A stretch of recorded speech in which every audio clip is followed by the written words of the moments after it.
मैथिली जी, अभी तक के रुझानों के मुताबिक आप आगे चल रही हैं। बीजेपी को 75 सीटें, जेडीयू को 74 सीटें आती हुई दिख रही हैं, एलजेपीआर को 15। दिलचस्प यह है कि अलीनगर की सीट जहां पर खुद अमित शाह आपके लिए चुनावी प्रचार करने के लिए आए थे और मैं भी वहां पर मौजूद थी, उन्होंने आपसे जो कहा था और आज जो होता हुआ दिख रहा है, आपको लग रहा है कि आपके लिए सफलता सामने है? बिल्कुल, मुझे अपना सफल होना दिख रहा है। आपके न्यूज़ के माध्यम से भी मैं देख रही हूँ और मुझे जैसे कुछ लोग जो हमारे अंडर काउंटिंग एजेंट्स हैं, उनसे भी खबर मिल रही है कि अभी हम लीड कर रहे हैं।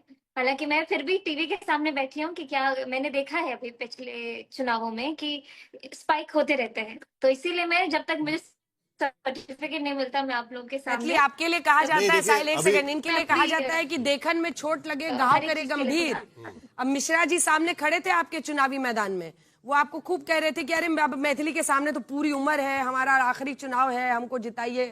लग रहा है आपको कि कहने पे 5 साल थोड़ी ना खराब कर देगा कोई भी आदमी, लेकिन अभी एज एन फिलहाल- आर्टिस्ट, एज अ कलाकार, वो उसने इतना मेहनत किया, इतने आगे गई, इसके लिए मैं I am very proud of you Maithili. बहुत बहुत अच्छी बात है। Thank you. चलिए एक मिनट, चुनाव आयोग की वेबसाइट के हिसाब से अगर देखें तो मैथिली ठाकुर 4113 सीट वोटों से इस वक्त आगे चल रही है और 3 से 4 राउंड मैथिली जी आपकी खत्म हो चुकी है। मैथिली जी अगर हमारे साथ में है तो अभी की स्थिति पर साफ नजर आ रहा है कि रुझानों में 171 सीटों पर इंडिया आगे, पूर्ण बहुमत से सरकार, बम्पर आंकड़ा एनडीए के खाते में जाते हुए।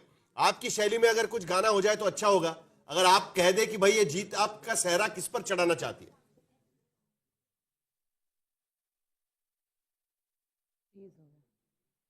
मेरे ख्याल से उनका संपर्क टूट चुका है एन मौके पर, जब मौका आया आ गया। हाँ हाँ, बोलिए बोलिए बोलिए, चलिए। रीतलाल यादव ने 15,000 वोट से सोहर का गीत खूब गाती हैं ये, पहुनवा राघव सुनने का मन था, लेकिन अब लग रहा है कि हो गया। लखीसराय से विजय कुमार सिन्हा आगे हो गए अभी इस वक्त एक बार फिर। मैं एक और एक इंटरेस्टिंग आंकड़ा दिखाना चाहता हूं अपने इसमें, जिसपे समझ में आएगा, सीधी टक्कर भी दिखा दें। सीधी टक्कर भी दिखाएंगे और उसके साथ साथ एक और एक इंटरेस्टिंग आंकड़ा है कि जनता दल यूनाइटेड बीजेपी ने अपने कितनी सीटें अभी तक बचा पाए हैं, उस पर भी हम चलेंगे। वो भी हम दिखाएंगे कि नफा नुकसान में जेडीयू कहां खड़ी है आज की स्थिति में।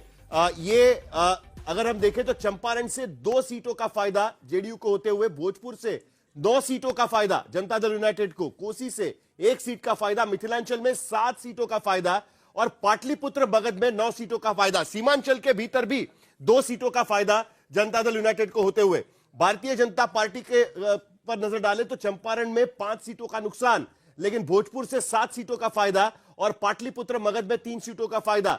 मिथिलांचल में 1 सीट का नुकसान। यहां पर आरजेडी, जिस तरीके से आरजेडी का अब तक का प्रदर्शन हम देख रहे हैं, उसमें भोजपुर से जो पिछली बार महागठबंधन के पाले में ज्यादा सीटें लेकर गया था, 11 सीटों का नुकसान आरजेडी को, और उसके बाद पाटलिपुत्र मगध में भी 10 सीटों का नुकसान आरजेडी को यहां पर होते हुए, जबकि सीमांचल में 1 सीट का फायदा और मिथिलांचल में भी 5 सीटों का नुकसान यहां पर हम सीधे सीधे देख सकते हैं। लेकिन उसके बाद उसके साथ साथ हमारे साथ में रिपोर्टर्स भी हमारे जुड़े हुए हैं, लेकिन जरा जल्दी से एक बार यह चीज दिखा देते हैं कि रिटेनर रेशियो देखिए, 43 सीटें पिछली बार जनता दल यूनाइटेड ने जीती थी, उसमें से 77% रिटेंशन रेशियो 33 सीटों पर, 43 में से 33 सीटों पर